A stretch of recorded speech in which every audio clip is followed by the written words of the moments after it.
Ya, sekarang gue mau bahas tentang Man United. Kenapa lagi jeblok sekarang. Tapi sebelum itu dimulai, ini video disponsorin oleh Mills. Oke.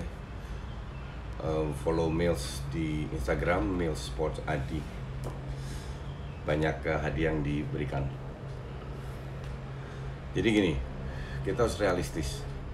Kasihan para fansnya yang berharap banyak, yang tidak realistis. Lama-lama mereka kesel juga.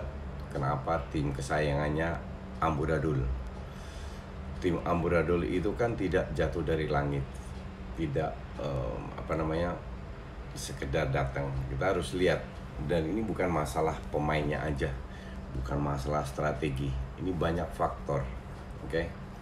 Kita coba mulai dari Desember, di mana Ole menggantikan Mourinho. 8 match beruntun kalau nggak salah mereka menang, dan tidak hanya menang, main bagus banget.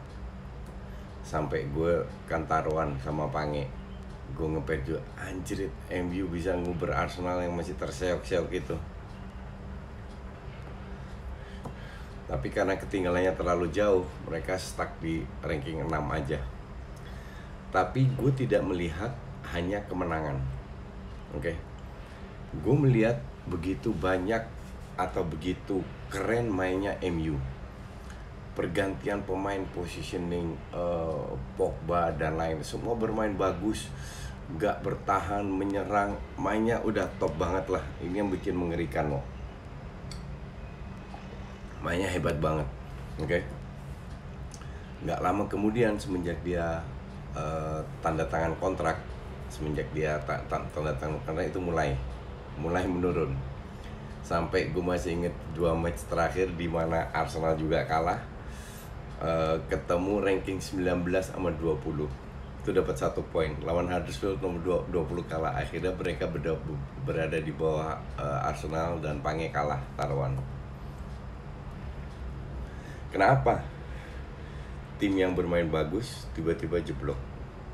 Oke. Fenomena Cywar atau efek pelatih baru itu terjadi di seluruh dunia. Bahkan ada pelatih yang hanya bagus untuk bertahan, habis itu next musimnya jeblok. Di Inggris banyak lah, nggak hanya di Inggris, di Belanda pun gue masih ingat itu yang namanya Frits Korbach, sudah almarhum, pernah ngelatih di Indonesia. Dia itu tipikal pelatih yang masuk di tengah jalan dan menyelamatkan tim itu. Tapi juga pelatih kayak Husiding 2 kali pegang Chelsea, sempat pegang Madrid, menyelamatkan. Dick Advocaat juga pelatih kayak gitu, menyelamatkan. Sekarang yang diharapkan oleh Ole kan jangka panjang. Oke. Pada saat dia masuk, dia merubah semuanya. Pasti juga ada hal-hal yang pemain tidak suka, itu dirubah, membuat pemain lebih nyaman. Dan itu sangat kelihatan. Pogba lebih dengan smile bermain, Lingard dengan smile, semua happy-happy lah. Tapi efek seperti itu tidak selalu bertahan lama. Bahkan lebih sering berapa match habis itu jeblok. Disitulah mulai 6 match terakhir, kalau nggak salah 6-8 match terakhir, Ole mulai dari menang 8 kali, mulai seri kalah sampai sekarang. Oke. Padahal pada saat mereka beli Wan-Bissaka dan Maguire, menang first match lawan 4-0, wah semua happy, start new season, mulai sangat dengan hal-hal yang baru. Ternyata tidak. Jadi gue mau bahas, ini khusus untuk fans non kardus yang mau belajar. Gue mau bahas apa yang membuat pelatih itu hebat. Karena di IG banyak pertanyaan, apakah harus datengin Allegri lah, datengin siapa, enggak.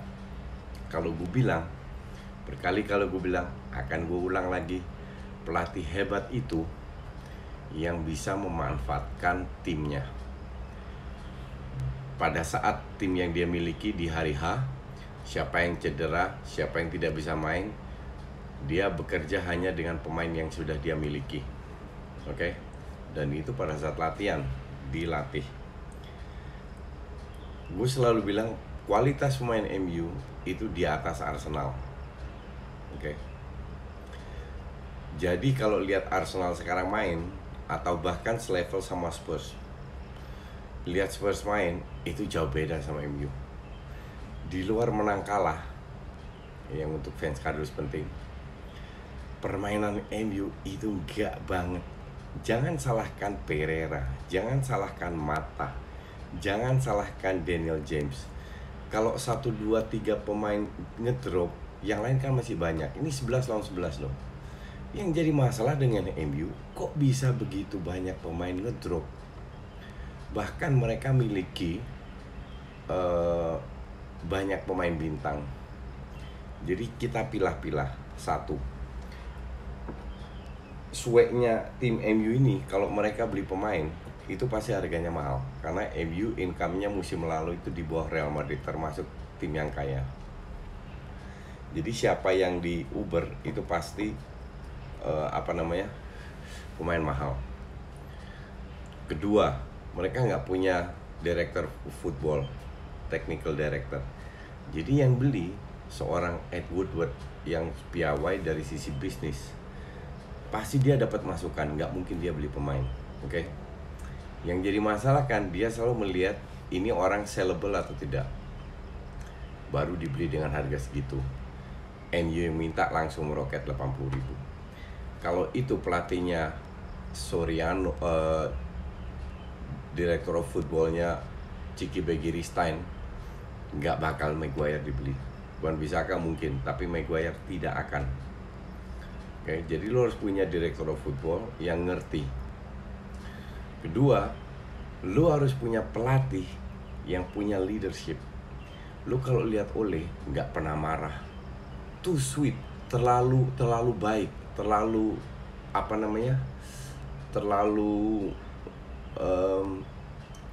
standar. Lu dengerin suara ngomongnya, very flat, nggak ada emosi. Lu lihat mimiknya, very flat. Pada saat timnya menurun, dan itu terjadi dengan semua tim, itu butuh sosok leader yang bisa mengangkat tim. Dan Ole bukan orang kayak begitu. Harusnya Pogba bisa, tapi nampaknya ini orang punya masalah juga. Oke? Nah, there is no leadership. Nggak ada leader di dalam lapangan maupun di luar lapangan. Kalau orang tanya siapa pelatih yang harus digantikan, gue bilang Roy Keane atau Jaap Stam. Dari sisi strategi biasa aja, tapi dua pemain itu, lu ngeliat mereka udah ngeri duluan. Mereka sangat bisa memotivasi pemain, dan itu yang dibutuhkan. Karena strategi Ole itu standar banget, bermain dengan 2 DM, memanfaatkan ruang. Tapi kalau sirkulasi bola lambat dan akurat passing jelek, susah juga lo bermain. Oke, jadi butuh seorang leader yang tidak dimiliki. Ketiga, mereka terlalu banyak pemain muda. MU itu kalau nggak salah tim yang paling muda, sekitar average 25 tahun kalau nggak salah. Lu tidak bisa berharap pemain muda ini tampil konsisten, karena tidak ada leader di lapangan. Oke, gue nggak tahu leadernya siapa. Harusnya Pogba. Maguire juga bukan tipe yang banyak ngomong, dan tidak ada orang yang bisa mengangkat para pemain muda ini. Oke. Keempat, dari sisi tactical, Mata berapa kali nggak dimainin, Lingard dimainin terus. Gue lihat ada kecemburuan antara seolah-olah pemain yang dari MU, dari akademi atau pemain muda itu lebih diprioritaskan daripada seorang contoh Juan Mata. Oke. Ada ketidaknyamanan antara pemain senior dan pemain muda. Itu yang feeling gue yang terjadi. Maka dari itu terjadilah pemain tidak termotivasi di dalam lapangan. De Gea pun bingung kenapa bisa kayak begini. Jadi lu tidak butuh pelatih kayak Allegri yang kayak taktik, kayak siapapun, you name it lah. Enggak. Sekarang yang dibutuhkan MU cuma satu, kemenangan. Dengan kemenangan ini mereka bisa bangkit lagi. Mereka bisa semangat lagi. Baru kita bicara strategi. Dan kalau lu punya pemain hebat kayak pemain MU, sebenarnya strateginya biasa-biasa aja, nggak usah terlalu heboh. Kenapa? Karena pemainnya sudah hebat. Jadi faktor-faktor inilah yang menurut gue MU sekarang terpuruk. Kalau ditanya apa kok Leo harus dicepat pecat, iya.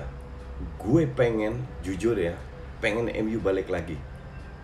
Biar persaingan jauh lebih ketat antara 6 tim ini. Tapi kalau dia diganti, siapa yang Roy Keane kosong. Nah, ini untuk sampai musim depan aja. Sampai summer lah. Untuk musim depan, musim 2020-2021, mereka harus datangkan pelatih dari Jerman atau Spanyol. Karena sudah terbukti mereka kaya taktik dengan pemain yang sudah dimiliki. Dan harus mendatangkan technical director sehingga pembelian pemain sesuai dengan keinginan pelatih. Ed Woodward nggak usah dipecat, jadi CEO aja, cari duit aja. Karena MU is the biggest club dengan the biggest fans in the world loh. Nggak layak bermain kayak begini. Mereka harusnya mendominasi, meng-create banyak peluang. Kalau nggak tiap tahun juara oke. Tapi selama tidak ada Dirtek, selama Ed Woodward ingin kelola technical, ini bakalan hancur-hancuran. Masih inget nggak klipnya waktu MU kalah di apa itu lawan Rochdale kalau nggak salah di Woodward di belakangnya ada Jones bilang tomorrow he will be sacked, besok pagi akan dipecat. Terus Ed Woodward noleh ke belakang, dia bilang shut up, ada kamera yang lihat kita. Oke. Jadi nampaknya internal seorang Jones yang masih bermain ngomong kayak begitu, itu juga tidak ada begitu banyak respect terhadap pelatihnya. Yang lain kita nggak tahu. Ini gue hanya kira-kira berandai-andai, oke? Karena gue pun 5 tahun pelatih timnas, gue ngelihat kita ini nggak harus jadi profesor untuk bisa mengajarkan bola. Bola ini olahraga yang simple kok. Tapi kita harus bisa memotivasi, menjadi psikolog. Kalau pemainnya hebat, ini akan berjalan sendiri kok. Oke? Jadi itu yang menurut gue solusi yang harus dilakukan segera. Pecat oleh datangkan pelatih sampai yang punya leadership ya, sampai akhir musim baru diganti, baru datengin Dirtek sama pelatih baru yang kaya taktik. Kira-kira itu pendapat gue tentang MU. Nanti kita bahas, gue mau bahas Just Life juga ya, keempat tentang pendidikan di luar negeri. Thank you.